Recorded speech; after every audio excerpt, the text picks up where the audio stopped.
তেসরা জুলাই ২০২৫ ভারতের সল্টলেক স্টেডিয়ামে ইতিহাস রচনা করল বাংলাদেশ নারী ফুটবল দল। মাঠে ছিলেন ভিয়েতনাম, যাদের ফিফা বিশ্ব র্যাঙ্কিংয়ে অবস্থান ৩৫তম। বাংলাদেশের চেয়ে অনেক এগিয়ে, অভিজ্ঞতায় অনেক বড়। বাংলাদেশ ছিল ৯৮তম। দুই দলের মধ্যে প্রায় ৬৩ ধাপের ব্যবধান। তবুও সেদিন মাঠের র্যাঙ্কিং ছিল অপ্রাসঙ্গিক। বিজয় ছিল সাহসের, দৃঢ়তার, লড়াইয়ের। বাংলাদেশ ২, ভিয়েতনাম ১ গোলের ব্যবধানে জয়লাভ করল।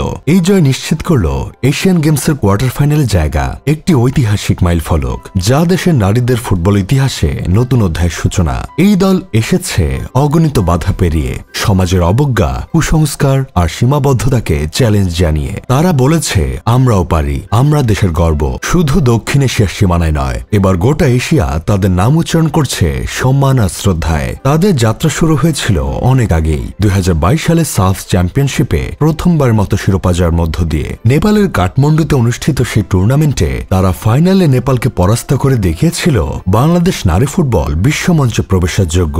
কিন্তু এই সাফল্যের পেছনে ছিল বহু বছর অবিচল চেষ্টা আর আত্মত্যাগের গল্প। তাদের উড়াল শুরু হয়েছিল যখন বল ছিল ফাটল ধরা, পায়ে ছিল না জুতা, মাঠ ছিল কাদা মাটির, যেখানে কেউ ভাবত না মেয়েরা খেলবে।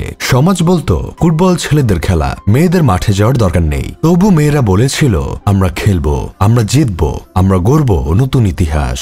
২০০৯ সালে বাংলাদেশ ফুটবল ফেডারেশন গড়ে তোলে মেয়েদের আবাসিক দল, যেখানে শুরু হয় নিয়মিত প্রশিক্ষণ আর ক্যাম্প। একটি নতুন সূচনা, যেখানে প্রথমবার মতো আনুষ্ঠানিকভাবে মেয়েদের ফুটবলকে গুরুত্ব দেওয়া হলো। মাঠে নেমে আসে এক ঝাঁক কিশোরী, যাদের অনেকেই তখন ছিল সাধারণ শিক্ষার্থী, পরিচিত নয় খেলাধুলায়। তারা ছিল স্বপ্নদ্রষ্টা, যারা চেয়েছিল দেশের জন্য কিছু করতে। এই প্রজন্মকে গড়ে তুলেছেন কোচ গোলাম রাব্বানী ছোটন, যিনি শুধু কৌশল নয়, আত্মবিশ্বাস আর নেতৃত্ব দিয়েছিলেন। তিনি বিশ্বাস করতেন এই দল পারবে, এই দল পারে সব বাধা জয় করতে। দলের খেলোয়াড়রা এসেছে দেশের নানা প্রান্ত থেকে, পাহাড়ের দুর্গম গ্রাম থেকে, ধান ক্ষেতের মাঝখান থেকে। মারিয়া মান্দা ছিলেন প্রথম পাহাড়ি অধিনায়ক, যিনি নিজের শক্তি আর সাহস দিয়ে দলের মেরুদণ্ড গড়েছেন। আখি খাতুন ছিলেন ডিফেন্স লাইনের অটুট দেয়াল, যিনি প্রতিপক্ষের সকল আক্রমণ থামিয়ে রেখেছেন। শামসুন নাহার জুনিয়র ছিলেন দলের ডান প্রান্তের দ্রুত গতির ফরওয়ার্ড, যিনি একের পর এক বল সরিয়ে নিয়ে গেছেন গোলের দিকে।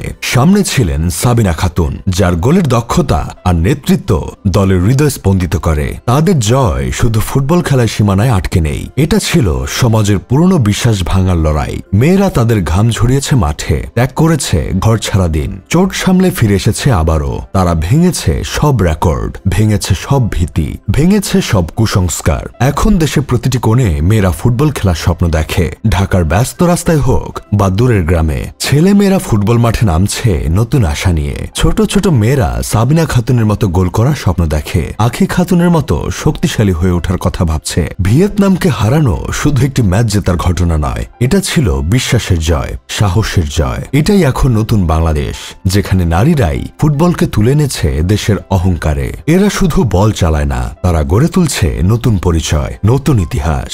বাংলাদেশ নারী ফুটবল দল স্বপ্নের শুরু, আর পথের শেষ এখনো অনেক দূরে। তবে তারা জানে, প্রতিটি পদক্ষেপে তারা দেশের হৃদয় জাগাবে গর্ব, ভালোবাসা আর নতুন আশা।